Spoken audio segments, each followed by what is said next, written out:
This is Matt. Hi, is this Mr. Morgan? Yes. Hi, this is Amari. I'm calling from Pensa Credit Union.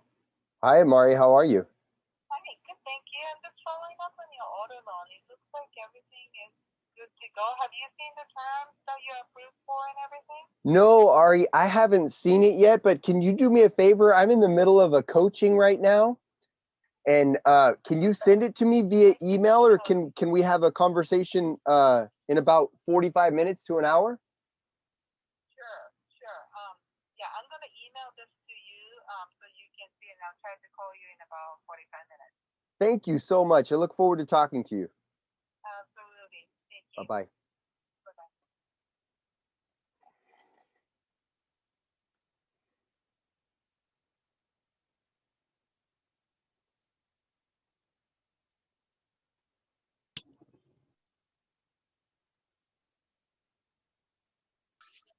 What's up, M3 family? What's up, Matt? Yeah.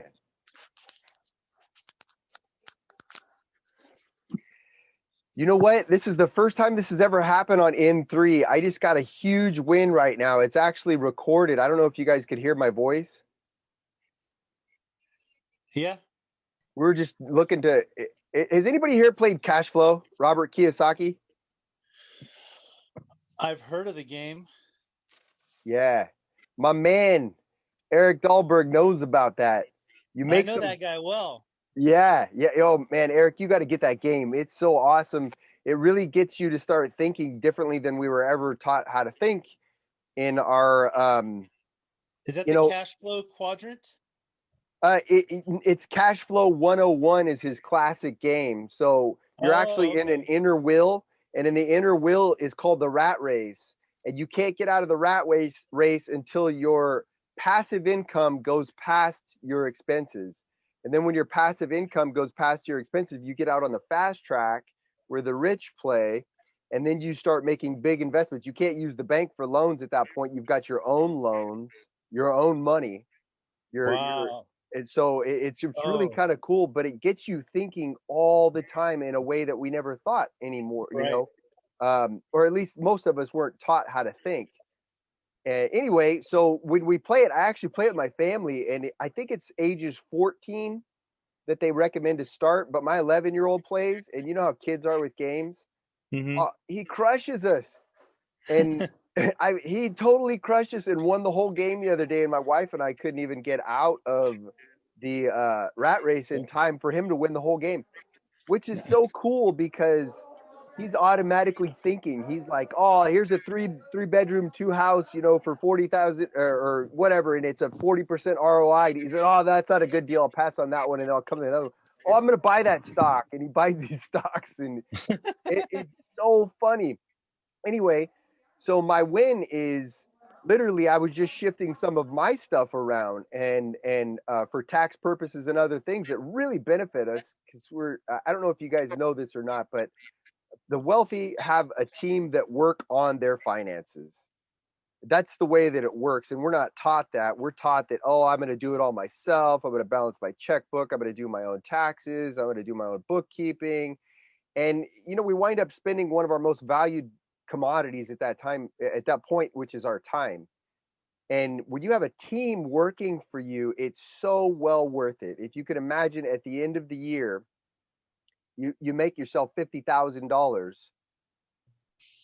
just by the moves that you make. That team is paid for 20 times over, who knows? Versus that old fashioned thinking that I have to do it all myself and I miss all this stuff. And that's what my boy Eric Dahlberg does. He understands those moves and he continues to educate himself nonstop on that stuff because there's a secret sauce out there that makes that stuff happen. Anyway, so that was a phone call right now based on that type of stuff and that thinking that was a big financial shift for me. I mean, it literally happened right now. It was like 6 o'clock. It was coming on here. So my other win, and I want to share this with you guys because it's so much to do with programming. We have programming inside of us that says You don't think about what it is that you want to do unless you know how to do it and you can explain it out perfectly and it makes logical sense. But that's not true. That programming is always going to keep us right where we're at because you're doing what you already know how to do, what you're comfortable with, what your programming is. So with that programming comes, you're a kid, you say, "Hey, I want to fly, I'm Superman, I'm whatever, I got the umbrella, I'm going to the top of the roof." You got all these grand ideas, and we've all tried all of them, and that's fine. And you reach a certain age, and we have these moments when people come in and go, "Oh yeah, is that what you're going to do? You think that that's what you're going to do, huh? How are you going to do that?" And you start to explain, maybe you've got a good idea of what you're going to try and you're all enthusiastic about it, and that person smacks you down and says, "That's stupid. That's not going to work." Whatever. You've seen that, and that feels yucky. We're programmed that way, and it's okay. I'm not blaming the people that do that. They're programmed that way, so they're just passing on what they know. But when that programming comes on that way, sometimes it's embarrassment, and sometimes it's constant space repetition. You hear it over and over and over again. You know how to do that? You're just a dreamer. You're not a doer. You're not a worker. So it just gets built in there, and we get this feeling inside like I've got to know how to do that before I ever speak of it or even think about that I'm going to do that thing. Then I've got to know how to do that. Otherwise, I'm not allowed. And that's not true. So we stop dreaming that way. If we ever pick dreaming back up, we're scared to death because what if somebody asks us? If somebody asks us that question. So we get in this space where we don't dream, and then if we do dream, we realize that I have to create the how, or another way to put that is I have to force the how. But if you get in there and you try to force the how, now watch this. This is going to make logical sense to you. If you really wanted to do something and you knew how to do it, wouldn't you be doing it already? Like, duh, right? I mean, that's just so logical. So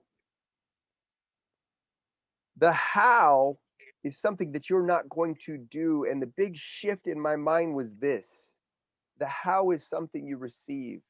And you receive the how when you create you. You create you based on feeling what it feels like to have it already. You begin to build that into who you are and what you believe yourself to be. And the closer you begin to see that, feel that happening for you, you don't create the how, you receive it. You get out of bed and you stumble to the bathroom or something like that in the middle of the night. It might be 2 a.m. If you're like me, I'm 46. I do that sometimes. And all of a sudden, this idea pops in your head. Or maybe you're having a conversation with somebody and they say something that just resonates. And you know that that's the answer that you've been looking for. You just received the how. And when you live your life from that point of view and you let go, you have to let it go. Don't jam, as Maxwell Maltz says, don't jam your success mechanism by forcing the how. Let it come. When you let go and you feel it inside of you that you're doing your work. I'm feeling what it feels like to have this thing. I'm feeling what it feels like to have a conversation with somebody that's after the fact that I've already succeeded at what I'm doing and I'm living from that point of view. Imagination, what we've been taught so many times. Don't do that. How are you going? No, that's exactly what you're supposed to do. You've done your work and now you can live happily from that point of view and say, I know that this is going to show up for me, and let it be. That's the big, big win that I got this week. Let it go. Let God be God, as some people say. Let God do his work and send that to you. You go back to the point where you're just living in the fantasy and you're really feeling that. When you feel your inspired action, you feel your intuition, then go take your action for sure. Don't skip out on that stuff, but don't force it. Anybody else got wins out there to share?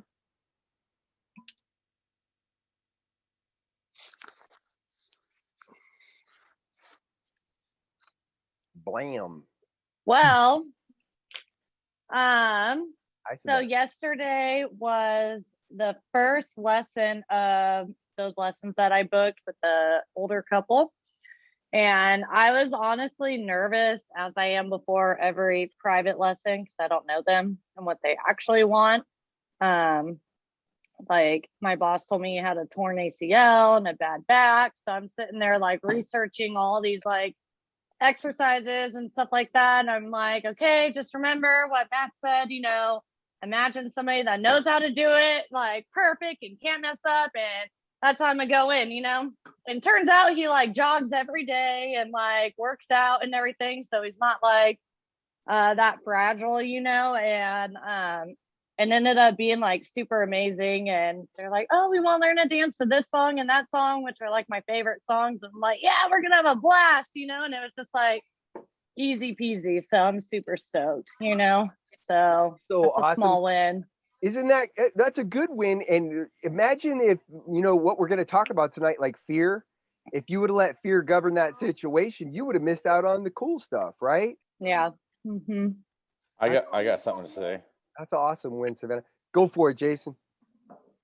It's not a win, but it kind of goes off what not only Savannah was saying, but what you reminded me of. So you said, let God be God or whatever. A saying that I haven't heard in a while that I need to kind of keep true to myself is let bygones be bygones. It reminded me of that because one thing that I do, I just dwell on people that piss me off so much. It's like they completely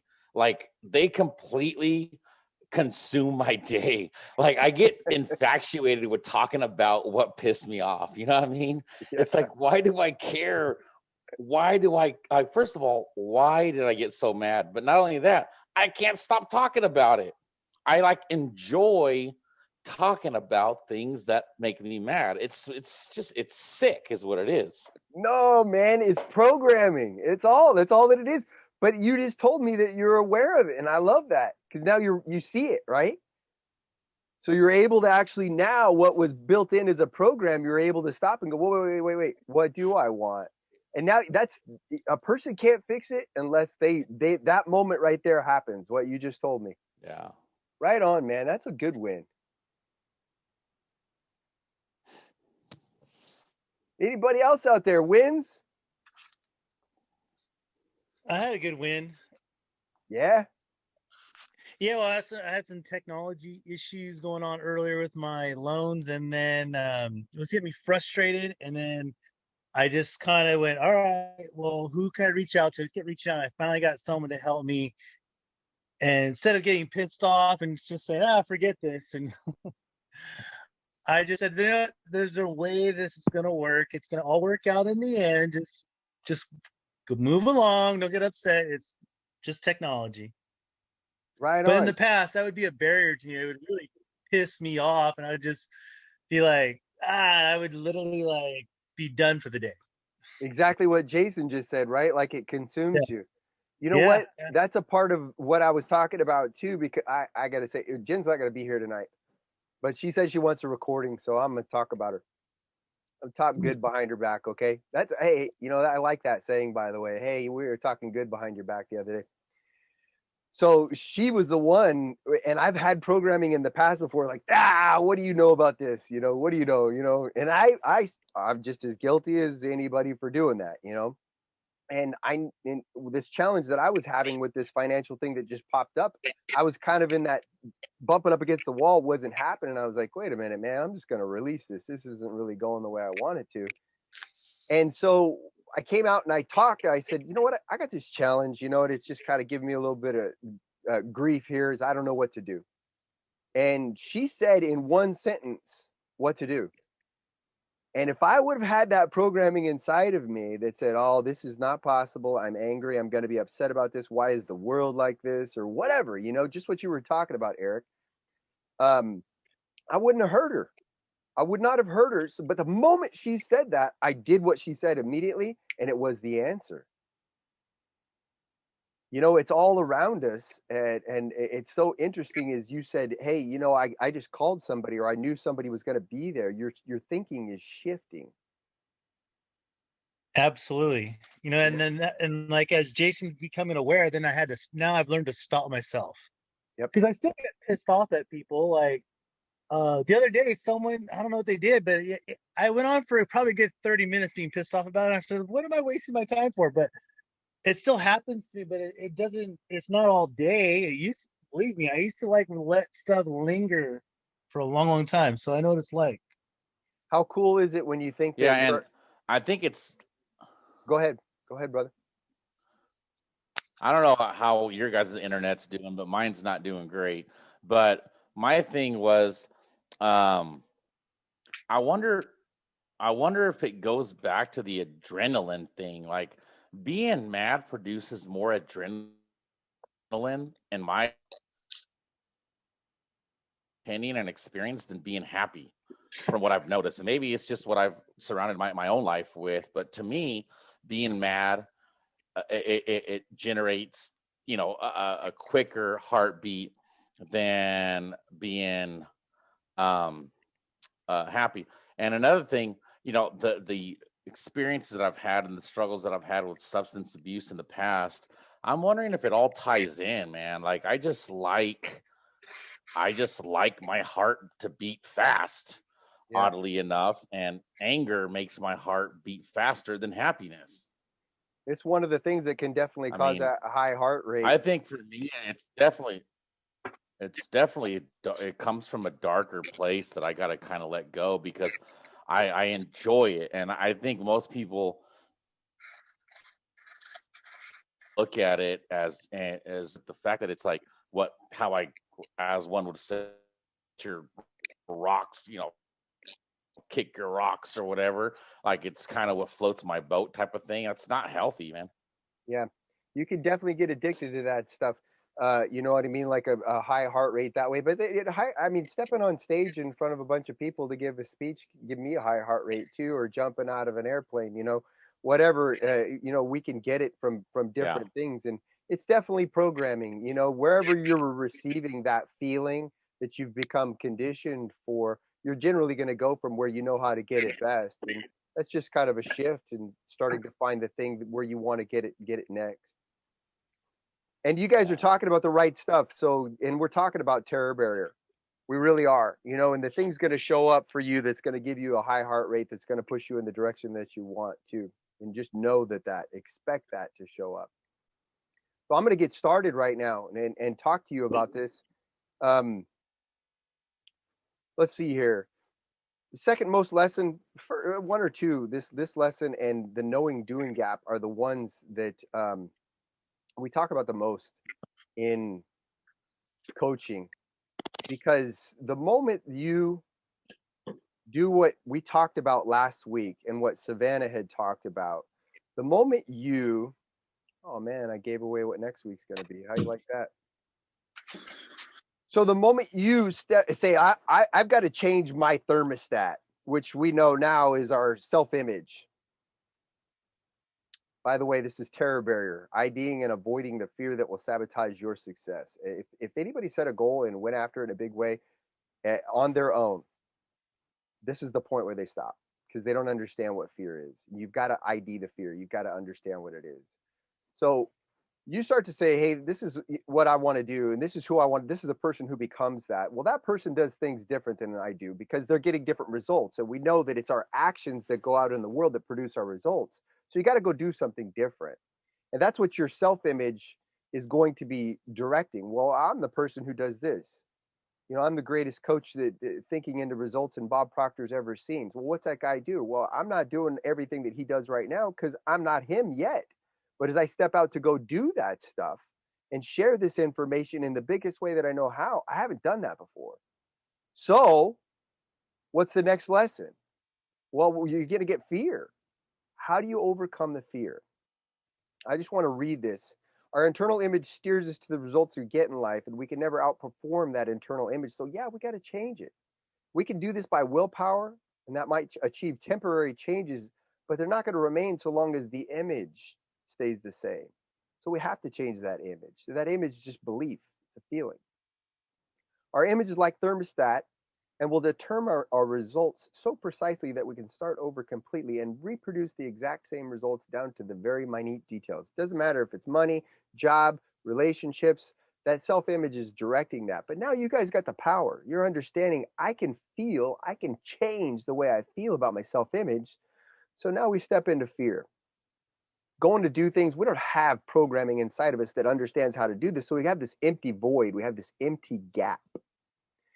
Franklin D. Roosevelt said it best, and we've heard this before. Is it the Cult of Personality song? Heard it on a few of them probably. The only thing we have to fear is fear itself. And that quote could not be more true. Fear is just a projection into the future of something that you don't want. If you're fearful and you're finding that you're anxious and all those yucky feelings, if you look at what you're thinking about, you're projecting somewhere into the future. You're not here right now. You're not present. When we take that fear and we put it into right now, it really messes up right now. It's not the thing that you think that's going to happen that's actually coming in and messing it up. Sales is huge for this. Oh my gosh, I have a presentation to do. And we start projecting into the future. And then we come right back to the now and we're all goofed up. You might have been on a roll and had the person that you were talking to completely engaged. They were ready to say, man, I really love what you're doing. I want more. But you project forward and see something that you don't want happening, bring it into the now, and things get all crazy. But the only thing that did that was fear. Nothing happened until you saw it, and then you brought it into right now. Eleanor Roosevelt said, you gain strength, courage, and confidence by every experience in which you really stop to look fear in the face. You've got to look fear in the face to grow. You're able to say to yourself, I have lived through this horror. I could take the next thing that comes along. You must do the thing you think you cannot do. Yeah, you do. You've got to go do it. And if at the bare minimum, all you do is step out and do it and realize that, hey, man, that wasn't the end all be all.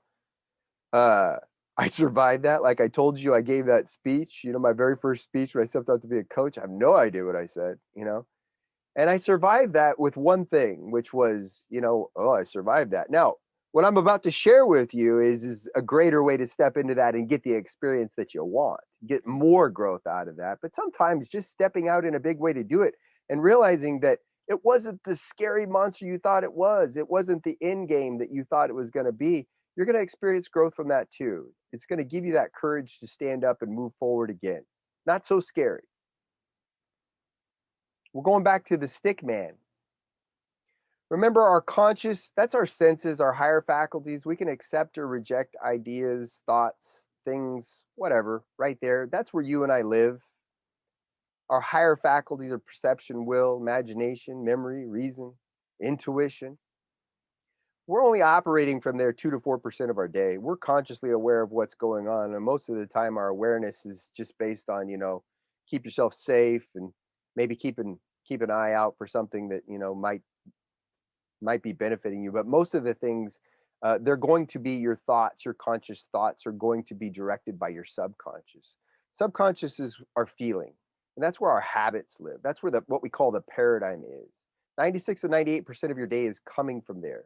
Your self-image, internal self-image is there. Things like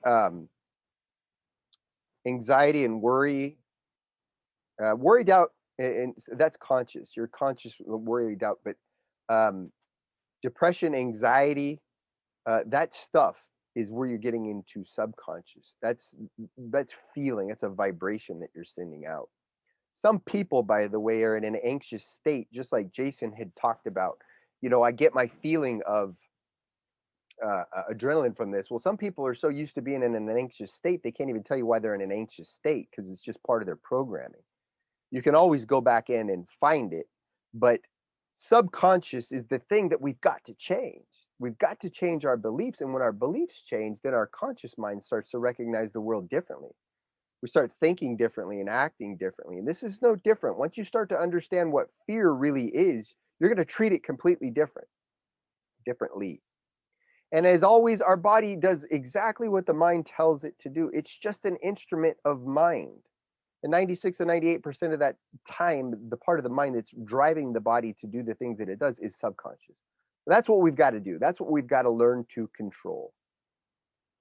Are you guys getting a better, you can just nod your head or shake your head or whatever, but are you getting a better concept of what the stick man is and how important he is?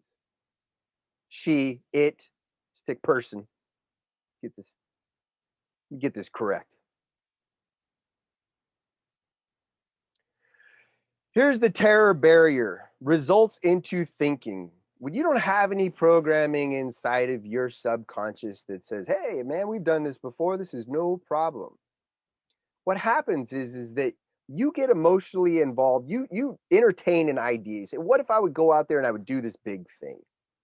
Savannah says, I'm gonna, going out there and I'm doing more dance and I'm sharing my dance in a bigger way and I have an idea of what I want to do. Well, consciously, we can let that idea happen and just like float around there. But when we do what we do in M3 and we say, okay, well, I'm going to do this.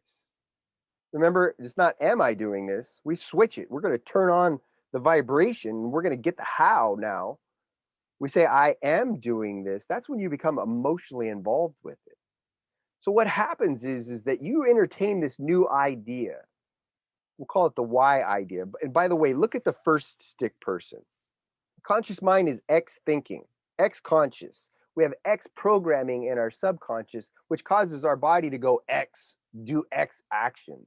And everything is fine. Like, I mean, it's not, we don't have to be happy at that point, but everything is fine. Nothing is funky for that person because that produces X type results. That's what we're in harmony with. It's just, oh, cool, cool. But when we take that idea and we start to think, I want to do something bigger, that's a natural state, by the way. Remember, we're always seeking fuller expression and expansion because we're spirit. When we entertain that next new idea about what I'm going to go do, and we say, I am doing this, that pushes down into that subconscious. And that subconscious is what the heck is going on here? And now you're in a bad vibration. We call that you're just not vibrating in harmony, an XY vibration. It causes fear, anxiety, all that. They step out to do the thing that they're going to do, that they said that they're going to do, and they bounce right off of what we call the terror barrier. And you know where they bounce back to? They bounce back to bondage, back to the old X-type programming. And they justify it every way that you can imagine, like, oh man, I can't do that, I'm not going to do that, blah, blah, blah, blah, blah. And everything seems okay until they realize they're stuck right where they started. There's no freedom in that. People will live their whole life from that point of view because of that terror barrier. And that terror barrier isn't what you think it is. It's just that we don't understand what it is. Once you gain this understanding that we're sharing here tonight, you could crash right through that terror barrier to what it is that you're getting next, your growth. You grow, you're growing into the person who does what it is that you want to do. That's all you're seeking, and that's all that terror barrier is representing. It's a barrier between something you don't know how to do yet that you're going to crash through, you're going to learn how to do. You're going to crash through again, you're going to learn how to do it. And you're standing there going, man, I know how to do my goal. I've already become that person. But you can't do it without learning how to crash through the terror barrier. So what's the opposite of results into thinking? Which our big coaching, that's exactly what it's called. It's thinking into results. We start with a thought. Create the thought. Persons in bondage, see on the left of your screen, X thinking, X programming, X action causes X results. All right, they take in that Y idea. Sounds like a good idea. They get emotionally involved with it and they say, I'm going to step out and I'm going to do this thing. The only way that they're going to be able to crash through and get to the other side of that is understanding. What is it that we have to understand? We have to understand what the fear is and how to replace the fear with something that's going to get us to the other side. That's the big key. Just understanding. We have two things out there. We have ignorance and understanding. And ignorance has such a negative connotation to it. I'm going to show you these. Ignorance simply means you don't know something. And we are all ignorant about something. I use it all the time. I'm ignorant about ballet dancing. I don't know what it is, but I'm okay with that because I don't have any desire to be a ballet dancer. You know what I mean? Some people do, and so they're not going to be ignorant about that. They're going to become knowledgeable about that. So it's just the difference between not understanding and understanding. That's the difference. And the one thing that we should never be ignorant about is how our wonderful mind works and how to push ourselves to higher and higher levels. So, let me see something here. I wrote something down here.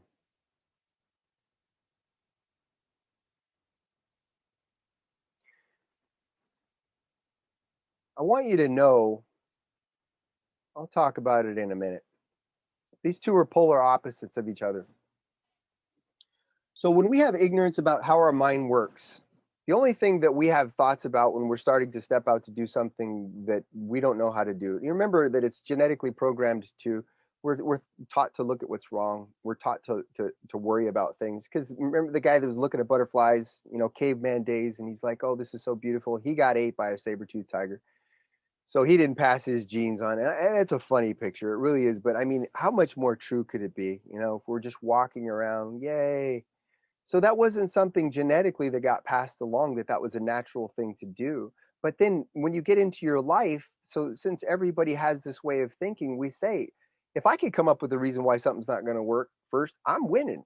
Like that's what I'm supposed to do. I'll tell that guy why he can't do what he's supposed to do. And I'm going to say why I can't do what I'm supposed to do too, because that's what we do.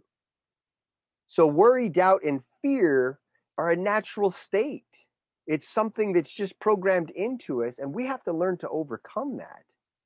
But what that causes fear to set in, because you're filling in the gap of what you don't know how to do with all the reasons why it's not going to work and why it's going to go wrong and why everybody in the world is going to reject you for it. Rejection is one of our biggest fears, period, for humans.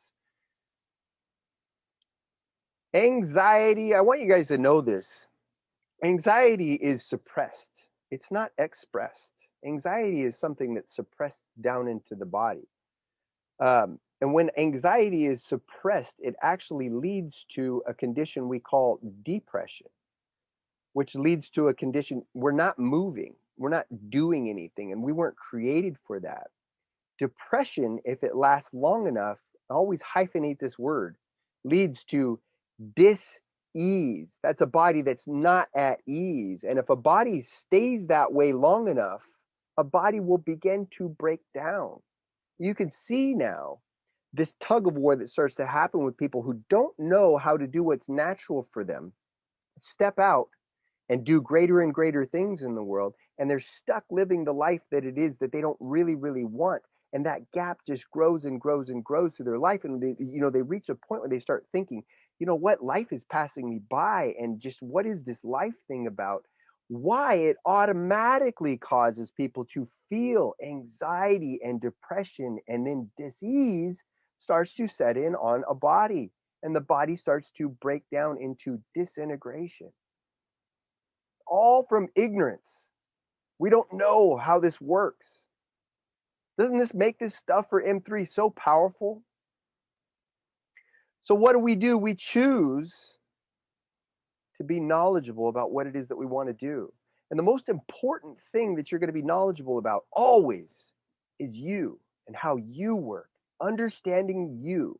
The more you understand and study you, the more confidence you're going to have in yourself. All the way down to the base ridiculous of what it really is we talked about. You're the only version of you that there ever will be. You're already amazing. You're God's highest form of creation. Accept yourself as that amazing thing. Don't put things on yourself that I have to do something or get some kind of acceptance from people in order to be amazing. You already are. And when you study yourself more, you start to realize that about you. Give yourself permission to be amazing. But when you understand this about yourself and how you work, you're a goal-seeking organism. You build your programming inside of you. You have faith that when you step out into something that you don't know how to do, that you've done the work, as I spoke of earlier. You've pictured yourself doing this and good things coming from it. Now you step out and you do it, and you feel that with those good things, that gap of not knowing what it is, the terror barrier is now filled with the wonderful things that are coming from you. You're going to get your answers. You're going to be able to move forward. As long as you're moving forward, you're going to get your goal. Now you have faith, and faith causes what we call well-being. That causes people to accelerate, move faster. You never hear anybody say when they feel faithful and they're excited about what it is that they're doing in their life, they never go, I'm I'm doing really good. They say, "Man, I'm doing great. I love it. I'm so happy with what it is that I do. I'm happy with what I'm learning every day. I'm growing." And they tell you, it's out there. Well-being is expressed. It causes acceleration. It causes us to be at ease. Somewhat of a euphoric feeling, heavenly. It's a creative state. That's the key, what I just explained to you, those two things that will push you past the terror barrier. That's it in a nutshell. But I want to take this back just a notch here. You ever heard anybody say, I have an anxious state, I have anxiety? And I want you to understand just how powerful the stick person is. If you look at the stick person and you study it and you see what this really is, you see that you cannot have anxiety. You cannot have anxiety if you understand the stick person. You cannot have anxiety without feelings, thoughts, worry, doubt, fear. You can't do it. And you're the ambassador who controls what you see, think, and feel. You're the one that's in control of that. No thought, nobody can make you think something that you don't want to think. Nobody can make you feel something that you don't want to feel. You're the one that's in control of that. And through the study that we do here, you understand that to a greater and greater level. Now, you'll hear people say, as I said before, well, I don't know what caused my anxiety. And I get that because anxiety has become a natural state. It's become part of their programming. If I don't feel anxiety, something's wrong. If I feel happy, like that's not a normal state for that person. So they go, that's wrong. So I'm going to, whatever, find, seek, vibrate with something that causes me anxiety. But once you create the awareness about that and understand the moment you're feeling something that you don't want to feel, stop, take pause, backtrack a little bit. What were you thinking about? What were you emotionally involved with? What happened? Who'd you talk to? Dissect it. Man, it's your life. Take the look at it. Make it what you want it to be, and you will find it. And you'll have the awareness, as Jason so greatly shared today. That's what's doing it. Oh, how do I want that to go? When you understand the stick person and you understand this stuff, you can overcome anxiety. I don't care what they say. What we have for drugs and things out there, that's fine. Sometimes that's necessary, but drugs are a shotgun approach. They dull everything. They can't just go in. We haven't created a drug that just goes in, pops out anxiety. It takes away all things and it slows everything down. So now you experience whatever on a slower level, or it's just a whole overall thing. Anxiety wasn't put here in this world for us to be overcome by something in the outside, like a pill. It was actually put here for you to figure out what the heck's going on. What's causing me to feel this? And once you understand that, now you have control of your life. You're the one who can make your destiny, your life, what it is that you want to be. I told you guys I went to the dentist the other day and they asked me, are you flossing? And I was like, nope. Did I tell you that? Yeah, I think I did. But it was through that type of stuff that I could realize that, you know what, that I like the hygienist. She's a super nice lady, but I'm just not going to accept anxiety from her. Like, I don't like to feel that way. Are you going to floss? Probably not. I got a lot of other stuff I'm doing, you know? And I know that's really funny, but I just, most people would sulk in the chair and be like, yeah, and then tell some kind of story. And then what are you going to do next time or whatever? No, man, I just, none for me. I'm going to stay where it is that I want to stay and where it is that I want to go. And you guys have that, in any situation. It's just the dentist I'm talking about.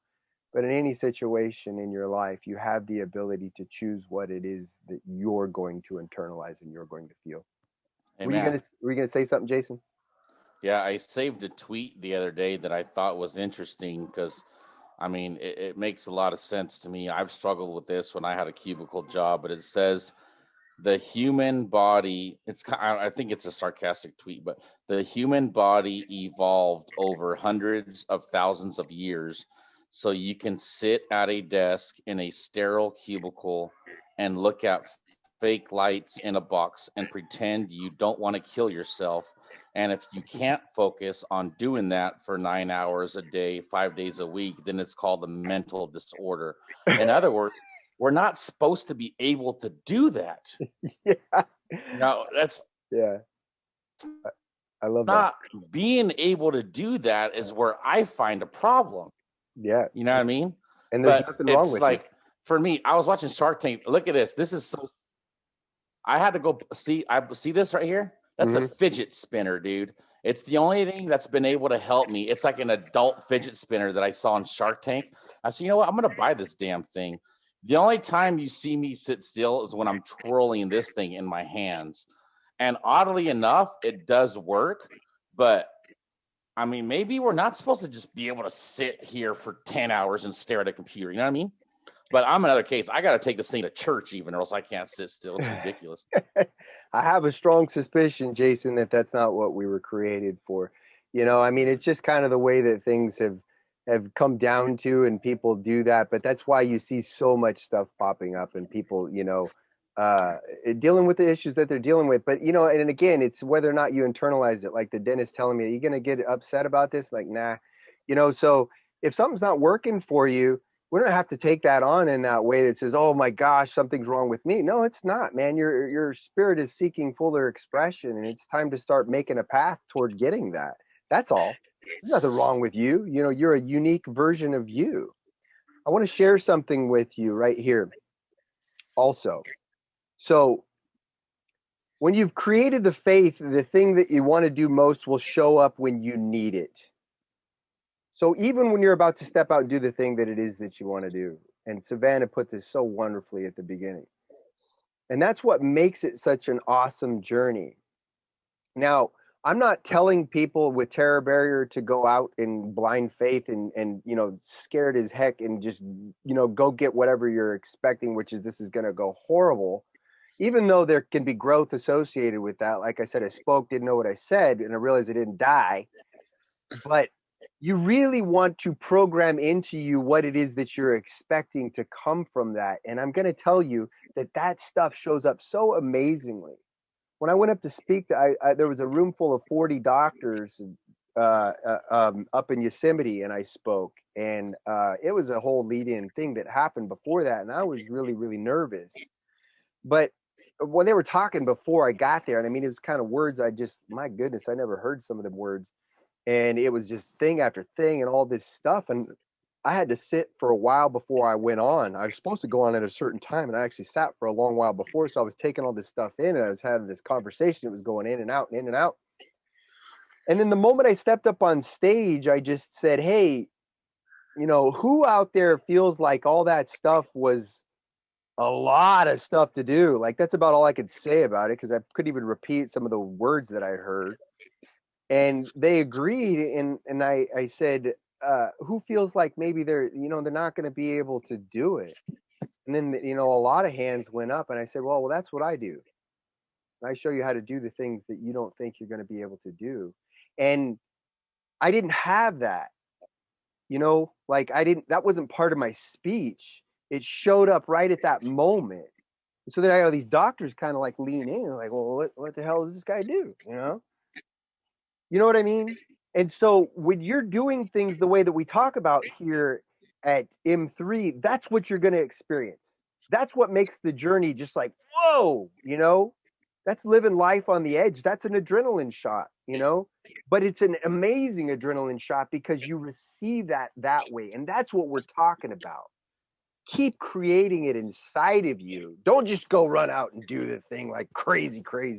You know, I mean, I don't recommend it. It's, you know, build it inside of you and then step out in faith. You come back and build it inside of you and step out in faith. You notice I'm using that word because that's what you're using to fill that gap, your faith. That's why I came back to that.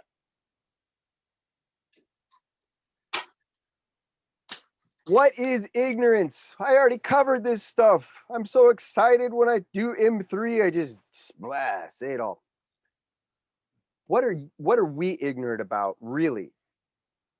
We're ignorant about ourselves. So one, how can we know what it is that we can do? We haven't figured that out yet. But we're also ignorant. Most of the world is ignorant about the absolute laws that govern our being. Law of vibration, cause and effect. We're ignorant about how that meshes with us. We see ourselves outside of this world. Like I'm not of this world. My spirit, it's going to go on forever. But this physical body that I'm driving around, it's running off the same stuff that everything else is here. It's energy.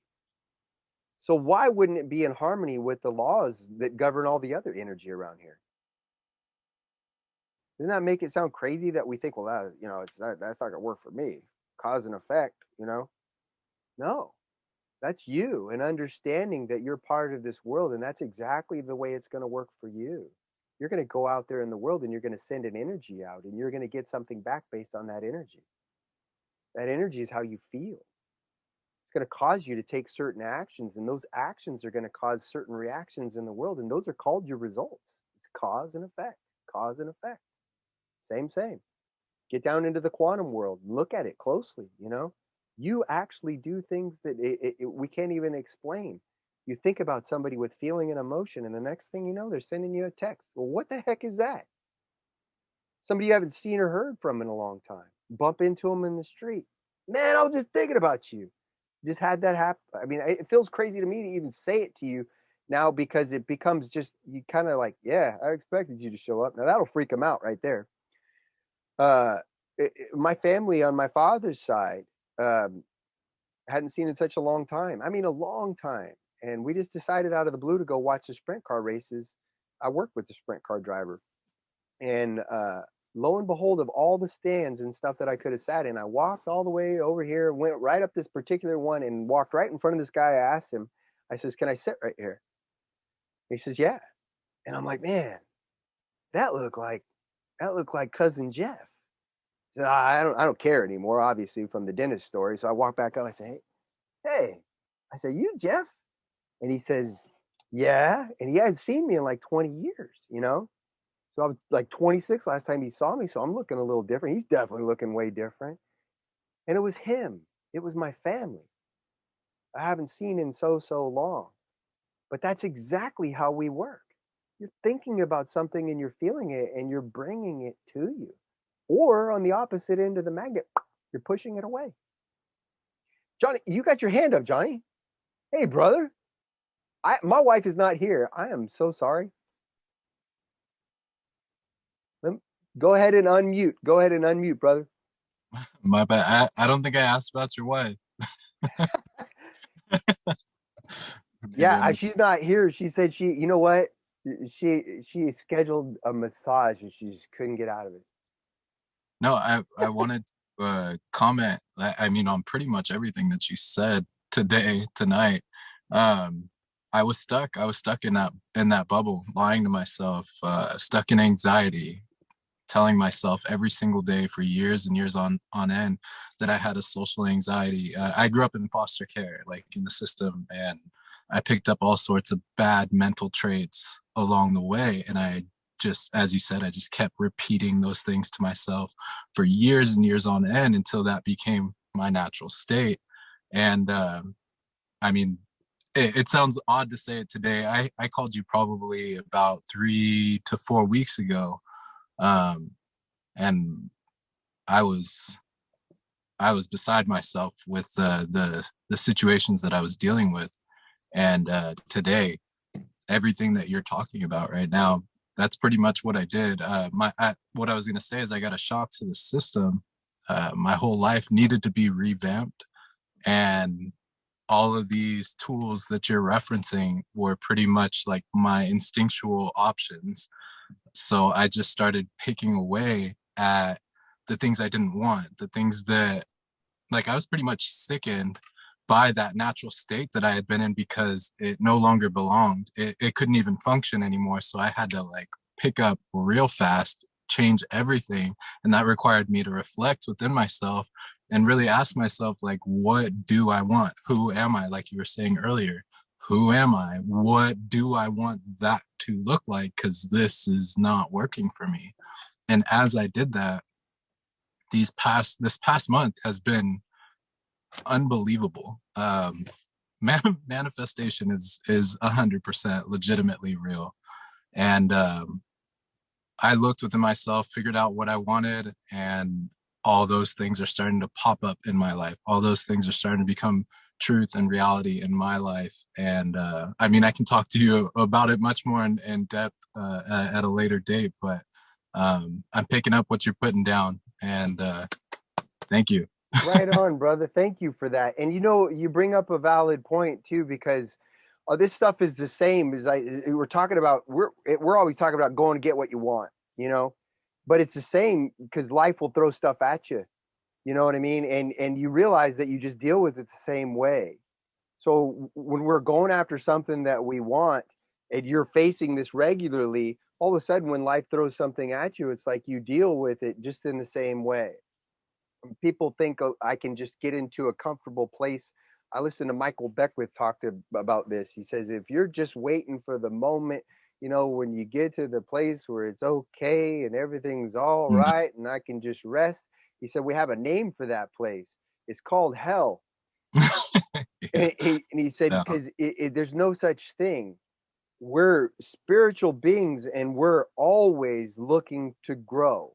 And what you're doing is you're drawing forth more of your spirit. So when people think they're going to tuck away that way, it's called hell because stuff gets thrown at them in life again and again and again, and they don't have the understanding of themselves and how to deal with it. That's a legitimate point, and I really like that. Matt, can I say something? Absolutely, brother. Absolutely. I want to thank Johnny as well, because there's been times this has happened to me time and time again, but I think many of us think that opening up about ourselves will do no good, but like just in the little that Johnny just said now, I couldn't help think certain things.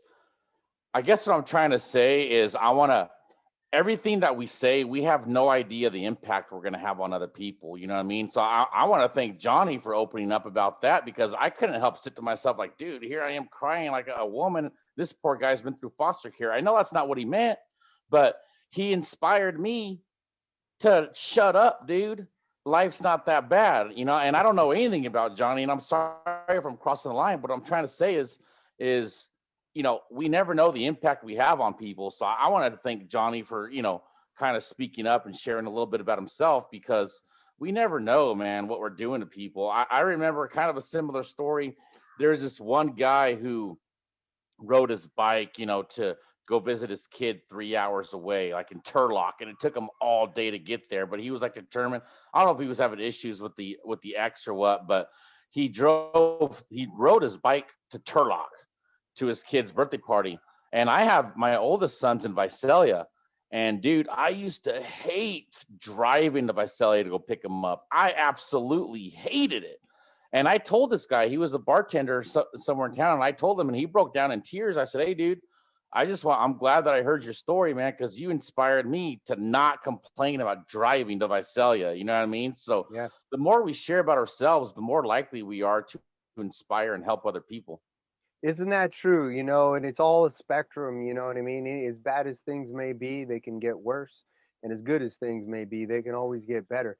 There is no, end all be all either direction. It's just a spectrum, But we're, the cool part about it is that we're really understanding of the control that we have over the situation now with the stuff that we get here. Hey, you know what? Go ahead, Eric. Are you on? And then what I'm going to do is I know we're coming right up on 7:00, and I want to make sure that people get time to catch this stuff. But go ahead, brother. Oh, how much more? I just thought if we were getting close, if we were just going to have a discussion, or you know what? Yeah, we will. I just want to give you guys some action steps, okay? Okay. But go ahead, brother. If you got something you want to wait for you. You got it. I'll wait for you. You got it. So this is important, guys. How do we get our knowledge? That's the thing, and it's study. It's the one thing people don't really want to do. I'm not. I've got another thing going on. I study all the time, and it can actually be a barrier for me. For like, I'm not like taking action. I got to go take some action, you know. But study about you, and that knowledge and understanding about you is how you will create your faith. Exactly the way Johnny put it. You know, you're going to be able to have the faith that the thing that you're facing, whether it's chosen or something that was thrust upon you, that you're going to get through it. And you're going to have those feelings, you're going to have those images, but it's because you understand you and you've created those feelings inside of you first. You've made yourself receptive to them and you've sent the vibrations out so that they're coming towards you too. But it's only through study and study about you and your mind, what you're doing right here. M3, by the way, M3 stands for mind, move, manifest. Rinse, lather, repeat. Whatever we're manifesting, we're looking at it, we always begin with the mind. Then we take our action, we move, and we manifest. And that's what it's all about, Johnny. That's why I was walking the dog when that one came to me. And I was like, man, I'm M3. It wasn't like I had a huge board meeting and all these people said, okay, this name looks like it sounds pretty good. It's always in those crazy moments that they show up. So all science and theology come to one conclusion. You're infinite and thus you're capable of anything. Always know that. So anything that you feel inside of you that you want to do, that's a possibility. And it's already alive. It already exists. It's inside of you. It's just not shown itself in the outside world. And you have the tools now for creating it inside of you. So here's our action steps. I want you guys to review your goal this week. This is screenshot time if you want to. Ask, is this what I really want or am I settling? We've been taught don't ask for big things. So even when we think we are asking for big things, we might have been settling. If you knew, number two, if you knew you had all the talent, ability, and resources that you required to accomplish something beyond that which you are working on now, what would that goal be? List as many what ifs as you can as to what your life would be like if you accomplish this goal. And now you become emotionally involved. Let it be part of your imagined reality. You're doing this. Now think about this. If your friend you cared about so much, this is where we're going to use perception. Lesson 5, we talked about that. Higher faculty. You're going to shift your perception. You're going to change things. You're going to reason with this thing a little differently. Your friend came up and said they wanted to do the thing that you want to do. And they gave you the reasons why and all the good things that were going to come from it. How would you tell them to go out and do it? What advice would you give them? And now direct that to you. Talk to you from that point of view. You would tell them to go out and get what it is that they wanted and live their life, live their dream. And imagine all the enthusiasm that you would put into that. I mean, literally just think that you were telling your friend. Now turn around and read that to yourself. Say that to yourself. Excuse me. A little frog there. List your fears and your doubts and your worries that come up as you start to step out to do the thing. It's okay. Get them out onto paper, as I say. Get them out there. It's no longer in you. Now it's on the paper. It's not in you. It's on the paper. I got it out. Are your fears, doubts, worries, all those things based on absolute truth? I think you're going to find the answer to that is no. What are you going to do about them? You're going to do what you were taught tonight, right? You guys are awesome. Choose a fear this week and face it with understanding. I'm not saying you got to go out and do the biggest, scariest thing that you're going to do, but you have this understanding. You've learned this from M3 tonight. We've taken this in a powerful way. I've enjoyed the heck out of myself with you guys. Pick something that makes you vibrate a little bit funky and use this knowledge that you have and watch how it works. If you guys want to read a good book, it's called Rejection Proof by, I'm going to say his name, Jia Zhang. That's not how he really pronounces it, but it's really awesome, this guy, how he goes out and faces the things that he fears most. And his biggest fear was rejection. So that's obviously the book, Rejection Proof. But like he went into Krispy Kreme and asked for custom donuts. things like that. He asked for a burger refill at whatever his burger place was, which I think is hilarious, man, because he was looking to go up there and have people, say no, and so he could deal with it and get to a point where that was okay. So pick something, go out there and use this knowledge, okay? You either step forward into growth or you step back into safety. You guys understand that? We saw that. We saw that with Terror Barrier. Abraham Maslow said that. One more, very important here. You guys have all heard of Henry David Thoreau. Who do I need to mute? Who is it? Oh. I love you, Eric, man. You're awesome. If one advances confidently, believing in yourself, we already covered that. Confidence is belief in self. One advances confidently in the direction of his dreams and endeavors, just gives it your best shot, endeavors to live the life of his dream, endeavors to live the life which he has imagined. You get this quote now? It means so much more. He will meet with a success unexpected in common hours. Henry David Thoreau. Now, doesn't that ring true now? Those guys weren't just throwing out cool stuff. They were talking about the laws and the way things really work.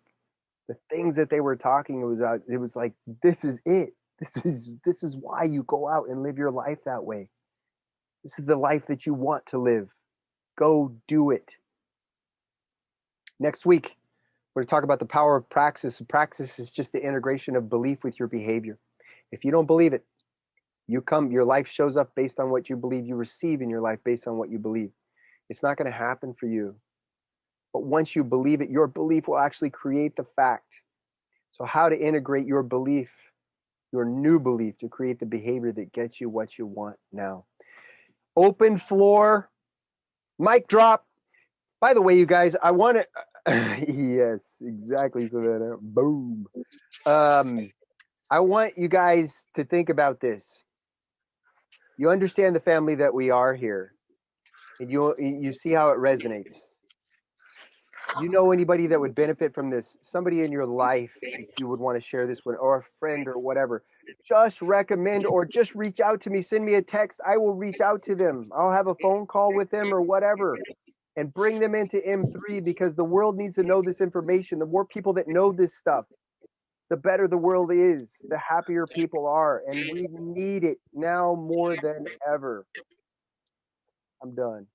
Oh, read the article on risk taking. I'll put it in the chat. Eric's going to talk. And also, there, I'll put the M3 link in there. There we go. Got it. Got it all. Go for it, Eric, my brother. Cool. Hey, I just wanted to just talk about American Idol. We were watching American Idol last night, and you could see these kids go up against the Terror Barrier. And one particular girl said, "Whenever I get nervous, I always forget my lines." And guess what she did when she got up on the stage? Boom, just like that. Just like that. And you know, when she said that, I always, something in my mind went, oh, I always said, things don't always work out for me. So it caught me about the things I say to myself. I'm like, oh my God, she just told herself that, and you know, she basically just said what she's gonna do. And so it got me to remind myself that that little voice in me that says things don't work out for me, or things are always complicated for me.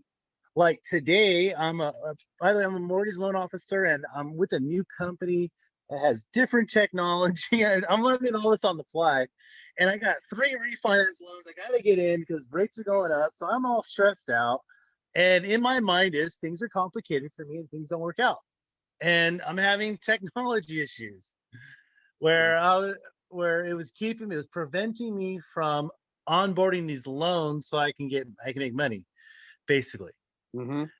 And so this is the battle I'm having in my mind, is like, I'm getting very frustrated at this point. I'm getting like ready to just, you know, chuck a brick through my computer screen. That'll fix it. Right. But instead, I was like, you know what? Things always work out for me. Things are gonna be fine. Things always work out for me, and things are gonna be fine. Who can I contact that's gonna help me? And that's what I did. Boom. I'm always in the right place at the right time. I always say the right thing. You know what I Right. mean? Like man, I love my life. I love my healthy, fit life. It does whatever the thing is that you've just got to start to get emotionally involved with that. What does that feel like? So I want you guys to know that stuff is in the chat too. I put that in there. The article on risk taking. I'll also have that on the recording when I get it to you. You guys all been getting the recordings? Right on, man. If you haven't signed up for M3, sign up for it. But I believe you guys all have. And like I said, take that link to share it with people, share the contact. The world needs to know this stuff. And Jason, you got another one to share, brother? Shit. It's getting late. I know. Sorry, guys, but just All right. going off of what Eric said. There's a movie, because I watch American Idol too. I know exactly what he's talking about. But also the movie, The Internship, with like Vince Vaughn and Owen Wilson. It's kind of like a funny movie. But there's one scene where the guy, it's two teams competing against each other, and there's one guy on a team that's kind of a bully, and Vince Vaughn is really struggling because he doesn't know technology very well, and he got this internship at Google. But the other guy did like a research on him, and he basically tells Vince Vaughn, "Here I've been trying to throw you off your game." I'm paraphrasing. "Here I've been trying to throw you off your game all along, but really all I have to do is stand back and allow you to mess yourself up, because that's what you seem to do every time." You know what I mean? So basically, if like, I'm also the type of person, I don't need somebody to screw up my day. I'll get there. Just leave me alone. Just leave me alone, and I'll take care of it myself. You know what I mean? Yeah, exactly it. My programming is going to play out. That's all. It's the way that it's going to go. You know, and it's the difference, the ignorance too. When you hear people say, you know, I'm stupid. Like, that's a big one. Like, people will say that, and it's like, no, man, you did something that might not have been in harmony with what you wanted, but that does not mean that defaults to that you're stupid, you know, or you're bad or you're wrong, you know. And that's the difference. It's the belief. When you guys go to create the belief that you want, I mean, it's going to feel a little bit weird at first. That's what I hear. You know, I use the Bible as a study guide, you know, more so now. Like, instead of people used it as, oh, you got to be afraid and feel bad for your life. It's not about that. You look at it from a study guide, and it makes so much more sense. They talk about the faith of a mustard seed. You're saying something, you barely even can imagine what it's like for the thing to be real for you because your life has never been there, but that's fine. That's all that you need. Start from there and say it again. Start to feel it again and watch that mustard seed grow.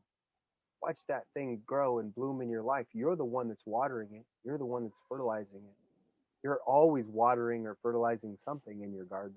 Is it weeds or is it what you want? And I didn't say weed. Weeds. Or you know what I mean?